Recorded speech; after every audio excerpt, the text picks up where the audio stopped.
Ahoy, I'm Jordan for thesoundarchitect.co.uk, and today we're going to be having a look at the iCON iKeyboard X.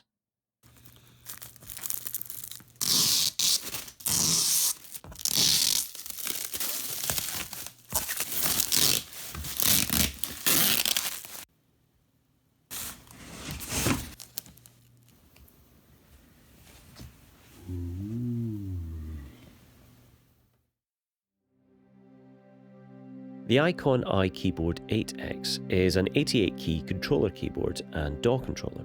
It has full-sized, semi-weighted keys and mod wheel and pitch wheels, as well as buttons for transposing and moving octaves. There's also transport buttons with presets for all major DAWs. On the back, there's a USB 2 connector, power connection, on-off switch, and a sustain and expression input, as well as a Midi out.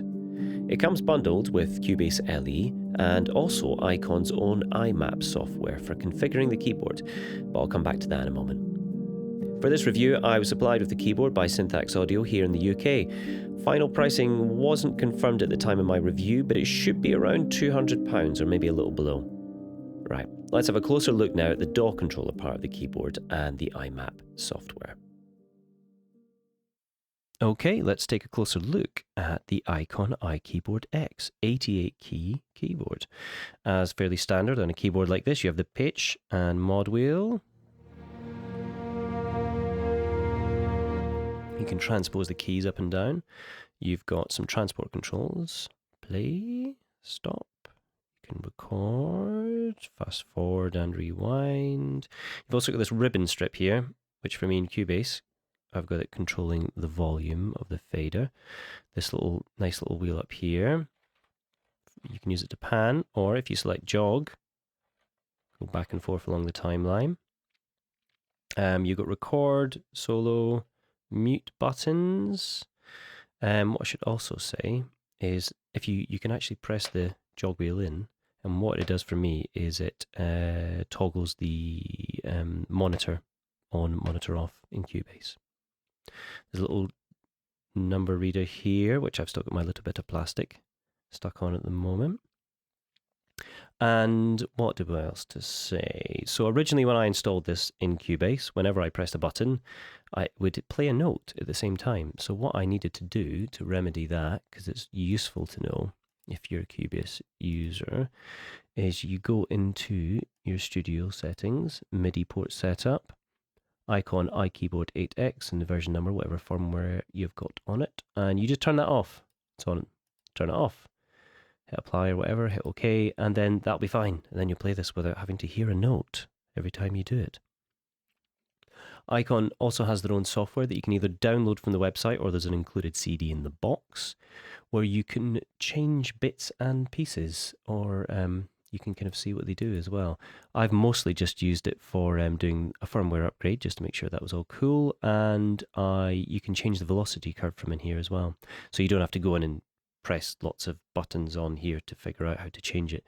So you can just hit, I've just selected curve 6, and then you need to make sure that you've selected the correct MIDI device, and then send data, send done. Okay, and then what I've done is it'll change the velocity curve for how hard you hit the keys.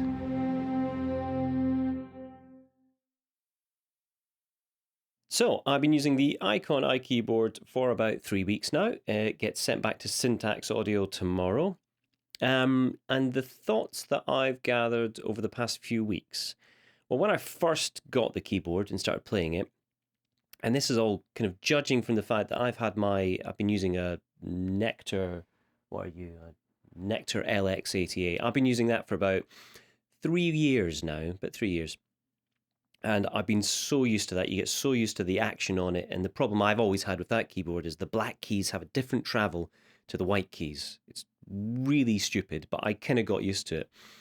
And then I've started using the iCON iKeyboard, and my first thoughts pressing the keys were it felt a bit squishy. Now, there'll be a lot of composers out there who are maybe proper pianists who will absolutely hate that, and they want a good solid action, either good semi-weighted or full weighted. And this probably isn't the keyboard for you.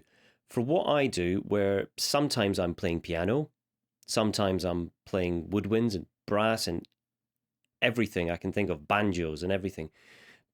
Having a softer keyboard actually works out pretty well for me. So it does feel a bit squishy. After a few days, I didn't really notice it anymore, and it felt really good. I wasn't getting tired playing it. Sitting there 5, 6, 7 hours a day hammering away on a keyboard. If it's really weighted, I find it just feels like a bit of a chore after a while. And this felt really easy to play. It's marked as a semi-weighted keyboard. It feels somewhere dangling between semi-weighted and synth, but I think that's maybe just on the account of the squishiness.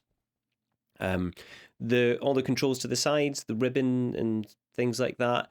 Personally, I don't really use them very much, and I have MIDI controllers in front of me in a slightly more sensible place. I find when I was playing the iCON and I'm playing away and I'm having to stretch my arm over there to do things, in terms of the transport controls, I find I'm actually closer to my keyboard just to hit stop. So I don't find those too useful.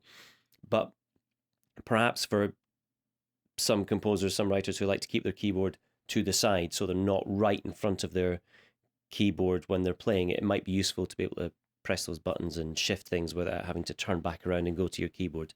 But for me, if I was going to buy this keyboard, and if I was buying a keyboard now, I would probably go for the iCON over my Nectar, and especially over things like the M Audio 88 or whatever it is. I played one of those in a shop and it was so synthy and it wasn't fun at all.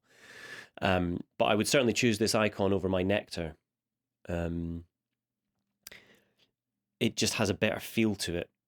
And the black and white keys have an equal travel to them, it annoyed me so much with the Nectar, but I persevered with it and kind of got used to it. But I was always having to edit my MIDI afterwards just to get it right. And I found with this iCON, I was actually having to do a lot less of that MIDI editing, fixing things that should have been right in the first place. So I would definitely recommend, for this price point, and we're hovering around the £200 mark here. You'll be getting people who will, it's about £800 for your Native Instruments 88 key one. I think it's around that anyway. And then the Dofner, or however you pronounce it, one, that's up around that £800 as well. This is £200. It's not loads and loads of money for a keyboard. The Nectar that I've been using for a few years was around a similar price. The M Audio kind of more synth 88 action kind of one, that is, I think that's about 120 or around that price point. But around for the 200 price point, this is a really good keyboard. Again, as I was kind of saying, if I was going to buy this keyboard, iCON do the same keyboard but without the transport buttons on the side, and I would probably go for that one. It would probably be easier for me to fit it in a drawer under my desk as well, and I don't really need all those kind of transport keys. So I'm really interested to see the prices and when it becomes available here, that version of it, which I would probably plump for myself. But yeah, final thoughts on the keyboard. I liked it. I thought it was for what I'm doing, I thought it was a really good keyboard. I think there's other people who would probably try it and not get on with the keys, but it's personal preference. There's people who I know who have used my Nectar one that I've been using for years, and they absolutely hated it. And then I know people who absolutely love it. So my recommendation really would be to try one, but try and spend some time with it. Spend a good couple of days trying to get used to it and seeing if it's for you. But I have to say the iCON is good for me. And when it comes to replacing my Nectar, which I'm probably going to do in the next 6 months or a year, I will probably go for this one. If you like this video, then hit like and please subscribe. You'll find more reviews and videos over on our website, thesoundarchitect.co.uk, our Facebook page, facebook.com/thesoundarchitect.co.uk, over on Twitter @SoundDesignUK, and of course here on our YouTube channel, youtube.com/SoundDesignUK. Thanks very much for watching.